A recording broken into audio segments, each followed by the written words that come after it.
Coqueto, ¿nunca te han dicho que eres un tazo dorado? Un tazo dorado, un lindo manantial. Ya llegó tu viaje en la patrulla espiritual. Hoy arrancamos con una historia que parece salida de una comedia negra. En Tijuana, la Patrulla Espiritual, ese grupo que se dedica a rescatar personas con adicciones muy a su manera, fue apañada por usurpación de funciones. Sí, los cazatazos dorados pasaron de vigilantes improvisados a detenidos, dejando las calles como salón sin maestro y a sus alumnos listos para el caos. Pero tú te preguntarás quiénes son los de la Patrulla Espiritual, ¿neta? Son un grupo autoproclamado que patrullaba las calles de Tijuana con el propósito de ayudar a personas en situación de adicción. Su método, sin embargo, no era precisamente ortodoxo ni legal. Vestían chalecos similares a los de la policía, ¿no? Retenían personas con presuntas adicciones, las intervenían y supuestamente las llevaban a rehabilitación. El problema es que todo esto de andar jugando a ser autoridad tiene consecuencias y la ley no tardó en alcanzarlos. Con la detención de los tazos dorados, las calles de Tijuana quedan, al menos por ahora, sin sus vigilantes extraoficiales. ¿Será esto un alivio para las personas en situación vulnerable o simplemente un boleto para que el desorden vuelva a tomar el control? Mientras tanto, este caso es un recordatorio de que el bien intencionado, hazlo tú mismo, tiene un límite, especialmente cuando se trata de algo tan delicado como el trato a personas con adicciones. Así que prepárate, porque en este episodio exploramos qué pasa cuando los justicieros de barrio cruzan la línea y se encuentran con la realidad de un sistema que no perdona imitaciones. Arrancamos con todo, bienvenidos.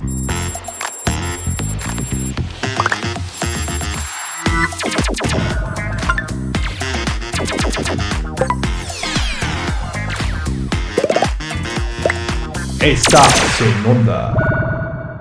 Después de meses de violencia en Gaza, Israel y Hamas han acordado un alto al fuego que incluye la liberación de rehenes, según múltiples reportes internacionales, ojo. A primera vista parece una luz al final del túnel para una región marcada por décadas de conflicto, pero como suele suceder, las buenas noticias en el Medio Oriente siempre llegan con un pero. ¿Qué incluye este acuerdo? Un cese temporal de las hostilidades en Gaza, la liberación de varios rehenes por parte de Hamas, e Israel también permitirá el ingreso de ayuda humanitaria, una medida crítica en un territorio devastado. Esta representa la primer tregua significativa desde que estallaron los enfrentamientos más recientes. Sin embargo, los acuerdos en esta región suelen ser tan frágiles como el papel en el que están escritos. La situación humanitaria en Gaza es crítica, con miles de desplazados y una infraestructura prácticamente destruida. Aunque el alto al fuego busca aliviar tensiones, el gobierno israelí enfrenta presiones internas para no ceder demasiado terreno a Hamas. Este punto es especialmente delicado, ya que la narrativa sobre la seguridad de sus ciudadanos es fundamental para Israel. Históricamente, estos acuerdos tienden a colapsar bajo el peso de las desconfianzas mutuas. Mientras tanto, los frentes de guerra siguen abiertos en otras partes de la región y los líderes internacionales piden medidas más profundas para garantizar una paz estable. Este alto al fuego es un paso en la dirección correcta, pero no resuelve las causas profundas del conflicto. En el Medio Oriente, incluso las buenas noticias vienen con un recordatorio de que la paz real sigue siendo una tarea monumental. Mientras las narcoseries llenan las pantallas, en la vida real, Ismael El Mayo Zambada, uno de los líderes más influyentes del cártel de Sinaloa, busca evitar un juicio en Estados Unidos. Según reportes, el narcotraficante está tanteando un acuerdo con las autoridades gabachas, lo que podría marcar un hito en la historia del combate al narcotráfico. Pero, ¿qué es lo que busca el Mayo? El líder del cártel está negociando un trato para evitar ser juzgado por cargos de narcotráfico que podrían costarle una cadena perpetua. A cambio, se especula que podría ofrecer información clave sobre las operaciones del cártel, identidades de otros líderes o colaboradores importantes, así como una aceptación de culpabilidad a cambio de una sentencia más corta. Para las autoridades estadounidenses, un juicio contra el Mayo sería un golpe mediático que reforzaría la narrativa de lucha contra el crimen organizado. Sin embargo, un acuerdo podría ofrecer inteligencia valiosa para desarticular otras operaciones criminales. Llegar a un pacto con un líder tan emblemático podría enviar un mensaje ambiguo. ¿Se premia la cooperación o se diluye la justicia? Mientras tanto, en México, con la caída de figuras como el Chapo y ahora el Mayo, el cártel de Sinaloa está totalmente fragmentado y con una guerra que parece no tener final. Mientras el Mayo negocia en Estados Unidos, la justicia mexicana sigue dejando pendientes varios de estos casos en su propio territorio. El caso del Mayo Zambada plantea una pregunta incómoda. ¿Es mejor llevar a juicio a los grandes capos del narco o negociar con ellos en busca de inteligencia? Si el gobierno de Cuauhtémoc Blanco fuera un partido de fútbol, ya estaríamos en tiempo extra y perdiendo por goleada. Según diversas denuncias, el gobierno del exfutbolista ha logrado algo casi admirable: convertir la corrupción en un deporte extremo. Y ahora, con Claudia Sheinbaum supuestamente moviendo fichas para destaparlo, parece que el partido está a punto de acabar y no a su favor.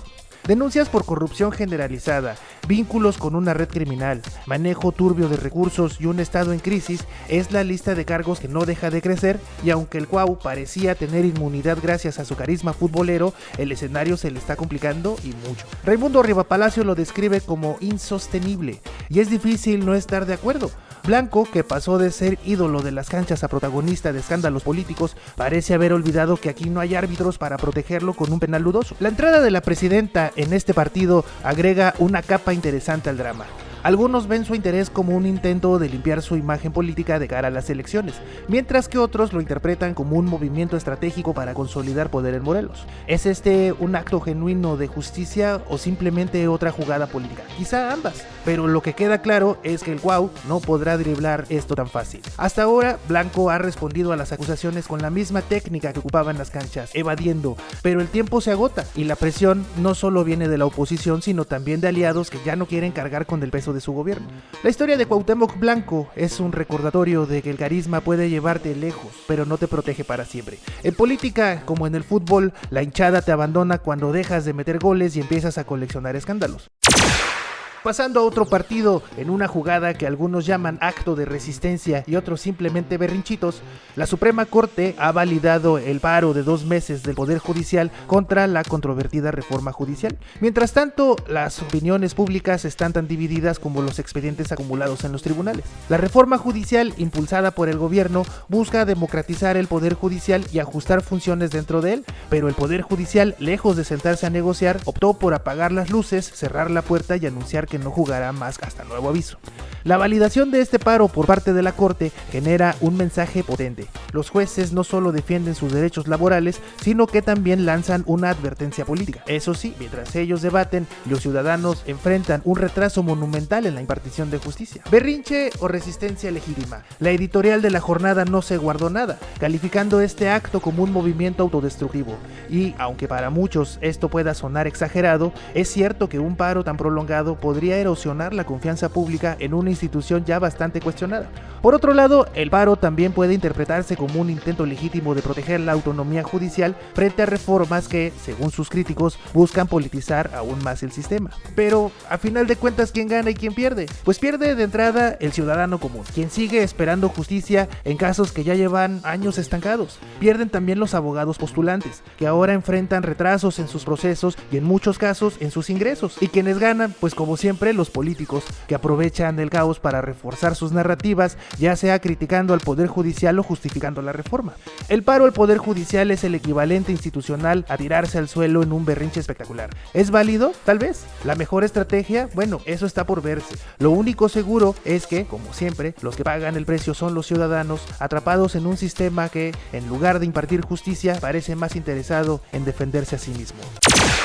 Amigos, y así llegamos al final de este episodio lleno de giros inesperados, ironías y reflexiones sobre los absurdos de la semana. Desde la caída de los tazos dorados en Tijuana, pasando por el berrinche judicial y el eterno drama del Medio Oriente, hasta los acuerdos a puerta cerrada de personajes como el Mayo.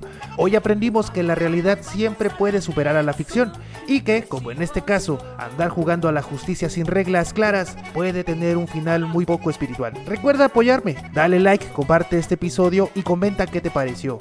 Estamos en Spotify, YouTube, TikTok, Apple Podcast, Deezer y Amazon Music. Nos escuchamos en el próximo episodio porque siempre habrá algo más loco, más polémico y más digno de análisis.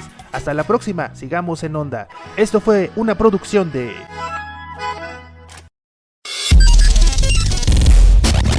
Stereo PPM.